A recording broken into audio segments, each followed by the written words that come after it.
Warm greetings from IMC, Insight Meditation Center, and welcome to this morning meditation. And as an introduction, when I began my Buddhist practice many years ago, I started with a Zen practice, and eventually going to a Zen monastery and practicing there for 3 years. And one of the teachings there was a kind of a teaching of unconditional, radical acceptance of the present moment, with emphasis on no gaining idea, not to practice to attain anything or change anything, but rather to face the moment fully and completely as it is, without wanting it to be different, trying to make it different, just as it is. And so it was a wonderful practice for me, but at some point I questioned it. And that was when I became the gardener in the monastery. And I loved being the gardener. It was very comforting, nurturing, nourishing to be there taking care of the plants. But one of the things that I did there in a relaxed, it was kind of nice way, was to weed the flower beds, the vegetable beds, and it was part of the job. And it was nice to do that too. I enjoyed the physical work and the simplicity of it, and how it didn't require a lot of thinking and planning. And then at some point I began wondering, why is it that I'm allowed to pull the weeds from the garden, but in this practice we do here, we're not allowed to pull the weeds from the mind? And I couldn't understand why that was the case. So I decided at some point that there was nothing wrong with pulling weeds from the mind. It was as natural as pulling weeds from the garden. As simple and straightforward. It didn't have to involve any hostility or aversion or like trying to do too much. It was just, of course, you take some of the weeds out. It was a simple, nice thing to do. And so I learned that you could do that with the mind as well. Of course you take out the weeds in the mind. Of course you let them go. Of course you leave them alone. And it doesn't have to be out of aversion or necessarily trying to attain something and get something, except maybe to allow the natural growth within, the natural way in which our inner life can grow and develop. In the space that is left when we take out the weeds, more sunlight gets into our hearts and our inner life, there's more space to grow, and there's more of the nutrients in the soil are available for the growth of our good inner life. So in this meditation, I would like to encourage you to do two things. Is to recognize what is happening in the present moment with a recognition or an awareness that is clear, a kind of fullness, a kind of completeness of awareness. So if you're breathing in, a complete knowing, a full knowing of the experiences, sensations of breathing in and breathing out. If there's a sensation elsewhere in your body, if there's an emotion, if there's a thought and thinking, know it clearly, fully. So the act of knowing, the act of becoming clearly aware is an act of a kind of a relaxed, easy, deliberate, full event that has more oomph, more juice, more energy in it than the energy that goes into distracted thinking. Energy that goes into identification and being caught in what's happening. So the clear knowing, clear awareness. The second is if you have weeds growing in your mind, thoughts and impulses and maybe even attitudes and dispositions that appear that are not so useful, not helpful, let them go, or don't pick them up. But do that with a kind of clear thank you, no thank you, maybe just a second, no thank you. Where that no thank you, that stepping away from, leaving it alone, is also a kind of a clear, intentional, full act. No thank you. Leaving it alone, pulling out the weed. No thank you. So that you're divesting yourself or stepping away from or opening up into a bigger experience of clarity that comes from having pulled out the weeds of the mind. So assuming a meditation posture,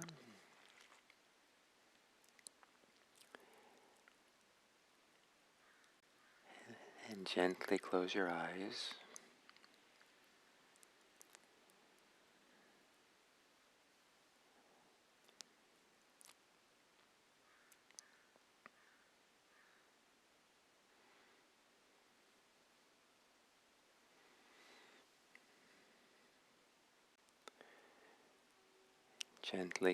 Gently taking some long, slow, deep breaths.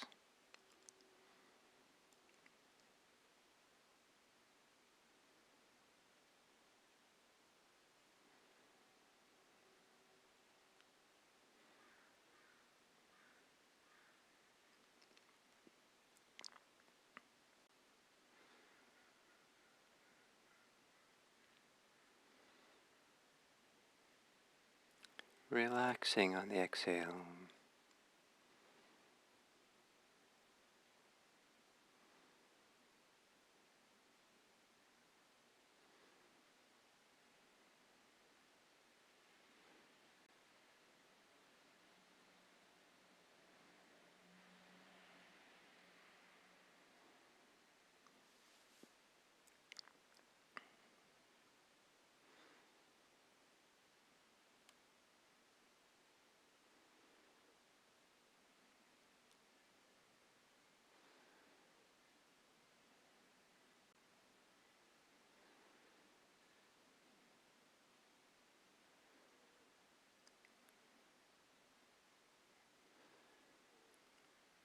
Breathing normally and quietly, calmly,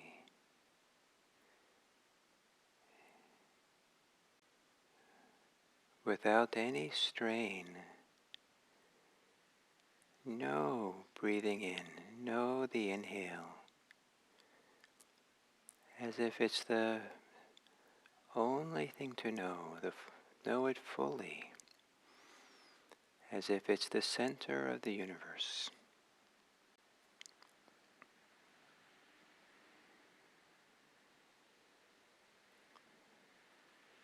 Gently,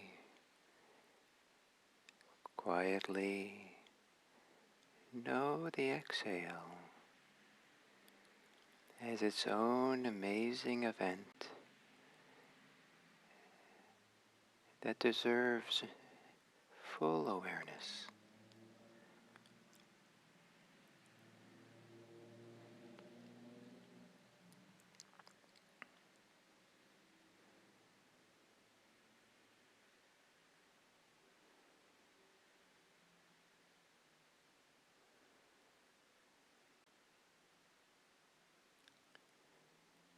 And remembering the rhythm of breathing in and breathing out,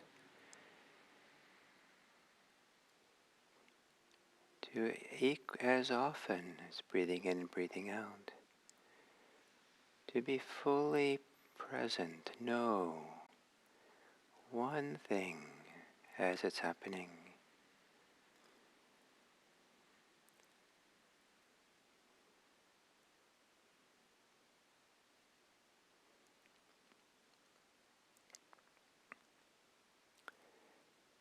And if the weeds of the mind, if distractions, especially thoughts and attitudes that are unwholesome, unhealthy, debilitating,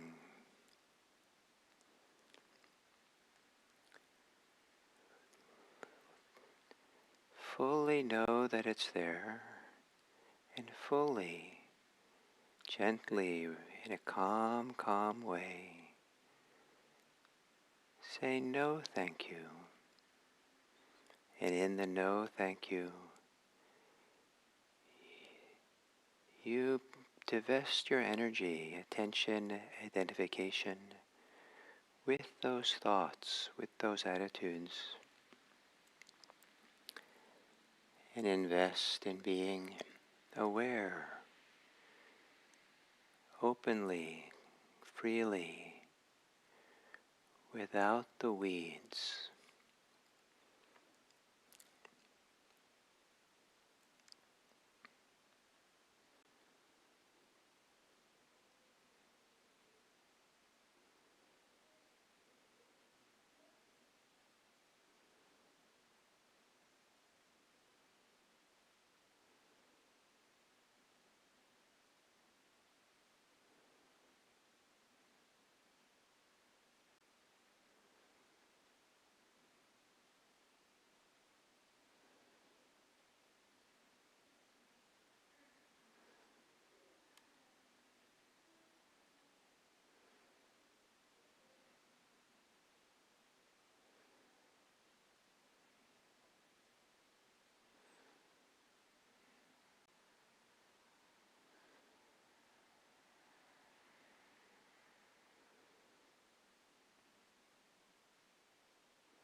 practicing a succession of clear, relaxed moments of awareness, of mindfulness,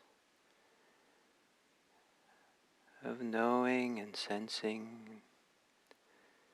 what is happening in the present, while being centered on breathing.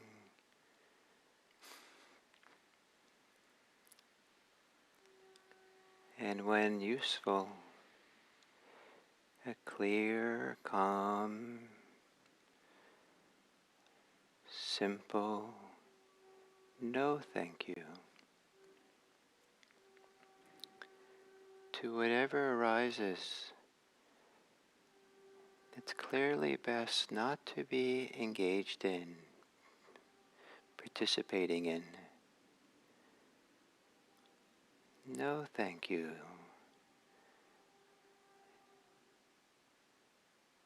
That returns you to that open, relaxed moments of awareness.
In moments of clear,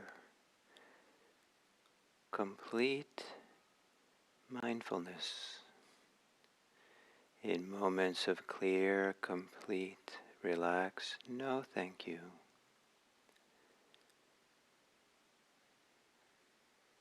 Whatever we're aware of becomes empty of our clinging. of our preoccupation.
And as we come to the end of the sitting,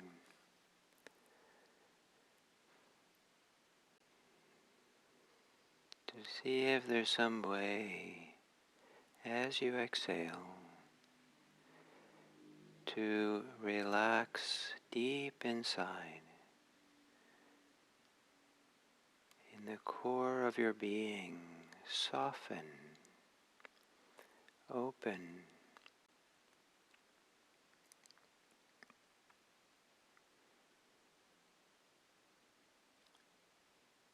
In the core of your being, becoming empty of tension, grasping, resisting, racing against life.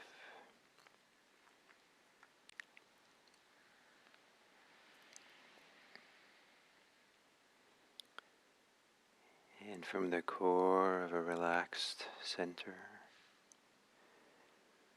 being aware of yourself, your surroundings,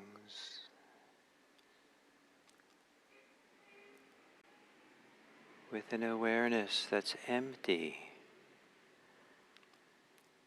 of judgments and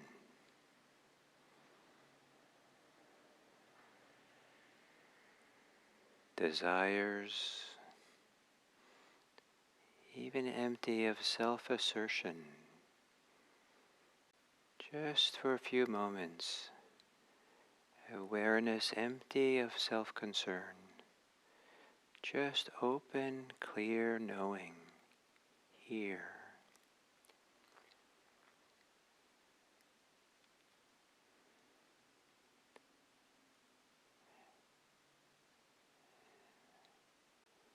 So there can be a deeper sensitivity, a deeper receptivity in this wonderful antenna we have in the heart or deep within that vibrates with care and love and kindness, receiving and broadcasting. The more empty we are, the clearer the signal is of love, kindness, goodwill.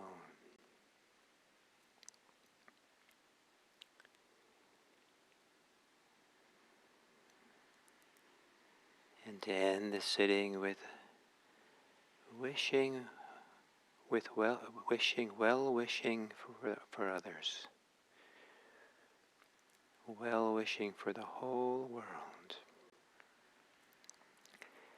May all beings be happy. May all beings be safe. May all beings be peaceful.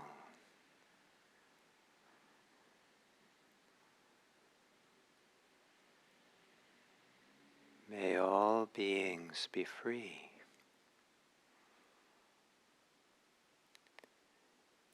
And may the way that we're empty and open and receptive and support us in living for the welfare and happiness of all.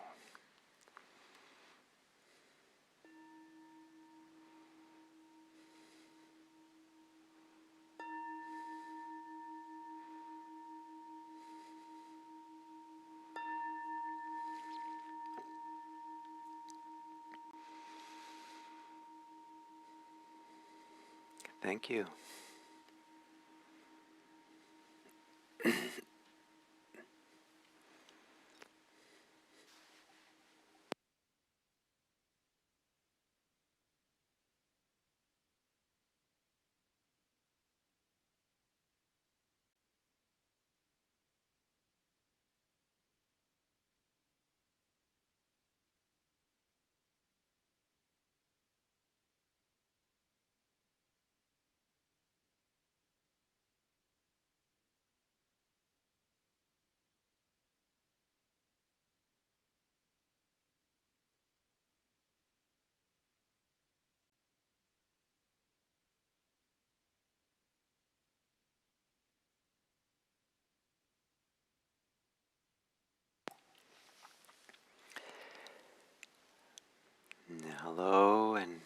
Welcome to this third talk on emptiness, the amazing teaching of emptiness.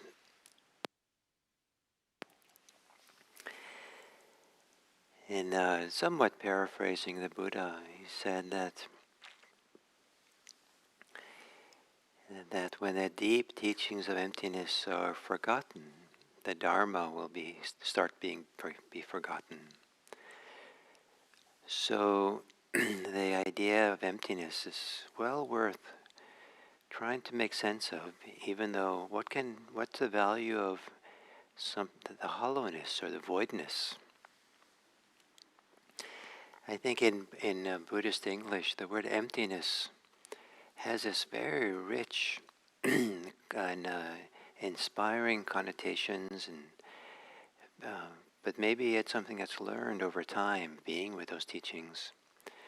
And the comparable word, void or hollow, are reserved for things which are not so wonderful and inspiring.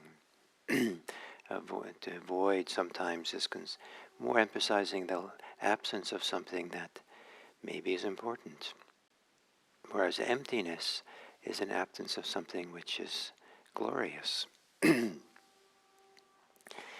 And so in Buddhist practice, there are two major forms of practice, or categories of practices. There are those that emphasize awareness, and those that emphasize emptying, letting go. And both have their importance. They both support each other. When we can let go of our distractions, we can be more aware. When the mind is not crowded with thoughts, there's more space for a kind of broad, open, receptive awareness. And the more we're aware, we recognize where the weeds of the mind are. We recognize where there's activities in the mind that diminish us or divide us or prevent a kind of this glorious kind of presence that leads to liberation, to freedom. And so these two forms, and so the emptiness teaching mostly it focuses on the second category, the practices that involve emptying. And I like the expression emptying sometimes as being maybe preferable to letting go, because letting go maybe sometimes in my mind involves too much doing, whereas emptying sometimes it's like emptying the bathtub of water by pulling the drain plug, and it just naturally flows out. And so there's a way of practicing when we're full of ourselves, it's sitting and practicing is a kind of pulling the drain plug. And of course, all that full of ourselves will drain. And being empty of ourselves in that kind of negative way, that full of ourselves kind of means that we're conceited or arrogant or too excessively proud.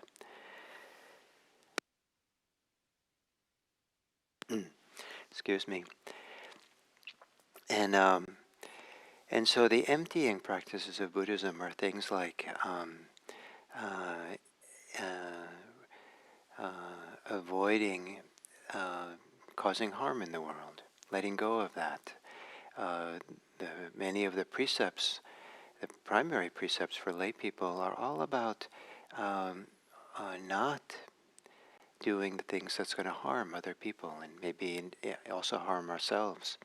So the act of restraint, the act of letting go, the act of emptying ourselves of those actions that are going to harm others is paramount in Buddhism.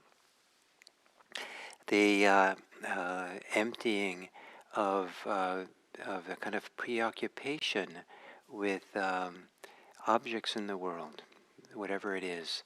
Not that we don't let go of the objects, but we let go of the preoccupation. And the way the Buddha talked about this is letting go of clinging to the signification of the object. It's not the object, but how it signifies something important for us. So, this bell, I'm really proud of the bell because it shows that I'm a wonderful Dharma teacher, and this bell signifies, something really important of what it means to be a Buddhist teacher. So it's not the bell that I'm clinging to, but what it signifies. And so the Buddha talked about not getting caught up in the signification, letting that go, and being careful when you see, hear, touch things. Careful not to get caught in the signification that we add on top of it. The Buddha talked about contentment, which I see as a kind of, he offered as kind of foundational to practice, and also involves a kind of emptying ourselves, letting go of discontent, desires and aversions which keeps us agitated, letting go of the hindrances, and the emptying ourselves of the hindrances, and how they're hindrances is those forces of the mind that keep us divided, keep us from being fully present, keep us from seeing the emptiness of the moment, keep us from seeing the freedom that's available right here and now. And then in deep meditation, there is an emptying of our tensions, our tensions, our distractions, our spinning mind.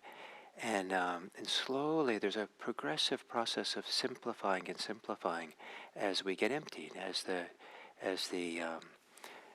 being full of ourselves drains out of the meditation bathtub.